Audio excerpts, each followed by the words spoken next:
Usap-usapan ngayon sa mundo ng showbiz ang posibilidad na malapit nang mag-propose si Paolo Avellino kay Kim Chiu.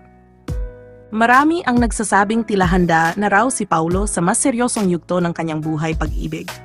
At si Kim, di umano ang babaeng nakikita niyang karapat-dapat pagsaluhan ng panghabang buhay na pagmamahalan. Ayon sa ilang mga obserbador, kapansin-pansin daw ang pagiging maalaga at mas mapagbigay ni Paolo nitong mga nakaraang buwan.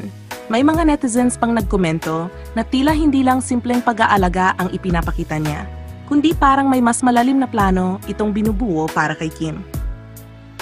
Dagdag pa ng mga usapan online, di umano'y ilang close sa kanila ang nakapansin mas madalas na ring mapag-usapan ang tungkol sa kasal sa kanilang mga private gatherings.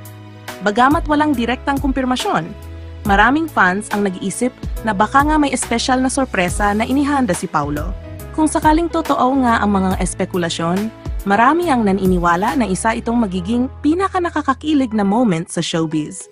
Ang proposal na matagal nang inaabangan ng mga solid supporters ni na Kim at Paolo. Ngunit hanggang ngayon, nananatiling palaisipan ng lahat. Wala pang anumang pahayag mula kina Kim at Paolo, kaya lahat ay nananatiling di umano lamang.